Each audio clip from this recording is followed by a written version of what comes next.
जिद्दू कृष्णमूर्ति की किताब the flight of the eagle से चैप्टर 3 भाग चौथा। कोई अभ्यास नहीं है, केवल जीवित चीज़ है। और फिर सवाल आता है, कैसे सोच को नियंत्रित किया जाए।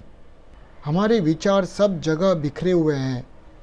आप कुछ चीज़ के बारे में सोचना चाहते हैं और यह सोच किसी और चीज़ पर चले जाती है।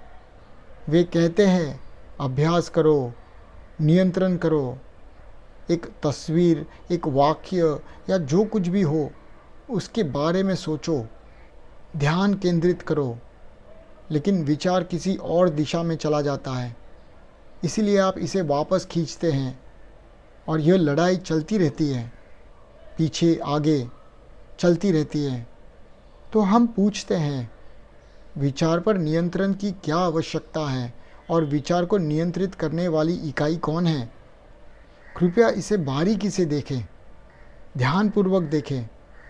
जब तक हम इस वास्तविक प्रश्न को नहीं समझेंगे, तब तक हम यह नहीं देख पाएंगे कि ध्यान का क्या अर्थ है। जब कोई कहता है मुझे विचार को नियंत्रित करना चाहिए, नियंत्रक कौन है? सेंसर कौन है? क्या सेंसर उस चीज़ से अलग है जिसे वह नियंत्रित करना चाहता है, आकार या बदलना चाहता है अलग गुणवत्ता में? क्या वे दोनों एक नहीं है? क्या होता है जब विचारक देखता है कि वह विचार है जो वह है? अनुभव करता ही अनुभव है। फिर हम इसके बारे में क्या कर सकते हैं? क्या आप प्रश्न का अनुसरण कर रहे हैं? इसको समझ रहे हैं? विचारक विचार है और विचार भटक जाता है। तब सोचने वाला सोचता है कि वह अलग है, कहता है मुझे इसे नियंत्रित करना चाहिए। क्या विचारक विचार नामक चीज़ से अलग है? अगर कोई विचार नहीं है तो क्या कोई विचारक है? जब विचारक देखता है कि वह खुद एक विचार है तो क्या होता है? वास्तव में क्या होता है जब विचारक ही विचार है, जैसे पर्यवेक्षक ही प्रेक्षक है? क्या होता है? इसमें कोई अलगाव नहीं होगा, कोई विभाजन नहीं होगा और इसीलिए कोई संघर्ष नहीं होगा। और इसीलिए सोच को नियंत्रित करने की, आकार देने की आवश्यकता नहीं है। फिर क्या होता है? क्या तब विचार किसी भी तरह से भटक सकता है? इससे पहले विचार का नियंत्रण था, विचार की एकाग्रता थी। विचारक और विचार के बीच संघर्ष था, क्योंकि विचारक विचार को नियंत्रित करना चाहता था और विचार भटकता रहता था। यही हम सभी के साथ हर समय चल रहा है।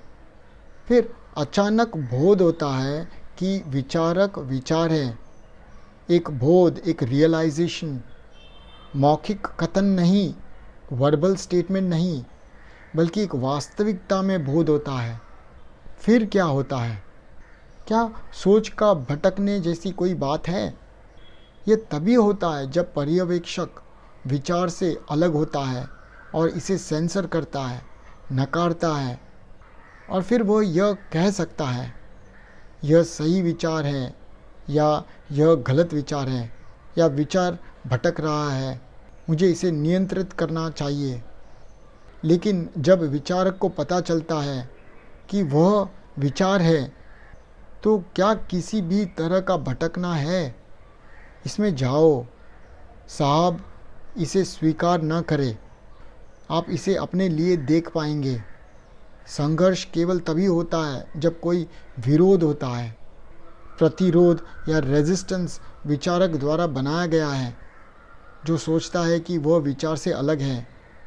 लेकिन जब विचारक को पता चलता है कि वह विचार है, तो कोई विरोध नहीं है। इसका अर्थ यह नहीं है कि विचार अब सभी जगह पर भटक सकता है और उसे जो पसंद है वह करेगा, बल्कि यह इसके एकदम विपरीत है। नियंत्रण और एकाग्रता की पूरी अवधारणा एक जबरदस्त परिवर्तन से गुजरती है और यह ध्यान बन जाता है। यह कुछ पूरी तरह से अलग हो जाता है। यदि कोई ध्यान की प्रकृति को समझता है तो उस ध्यान को केंद्रित किया जा सकता है। हम इस बात को समझते हैं कि यह एकाग्रता से काफ़ी अलग है। एकाग्रता जो कि बहिष्करण है, एक्सक्लूजन है। फिर आप पूछेंगे, क्या मैं बिना एकाग्रता के कुछ भी कर सकता हूँ? क्या मुझे कुछ करने के लिए एकाग्रता की आवश्यकता नहीं है? लेकिन क्या आप उसी चीज़ को ध्यानपूर्वक नहीं कर सकते हैं क्या, जो कि एकाग्रता नहीं है? ध्यान देने का तात्पर्य है वहाँ उपस्थित रहना, सुनना, देखना, अपने अस्तित्व की समग्रता के साथ, अपने शरीर के साथ, अपने नसों के साथ, अपने आँखों के साथ, अपने कानों के साथ, अपने मन से, अपने दिल के साथ पूरी तरह से रहना। उस कुल ध्यान में जिसमें कोई विभाजन नहीं है, आप कुछ भी कर सकते हैं। और ऐसा ध्यान में प्रतिरोध नहीं है,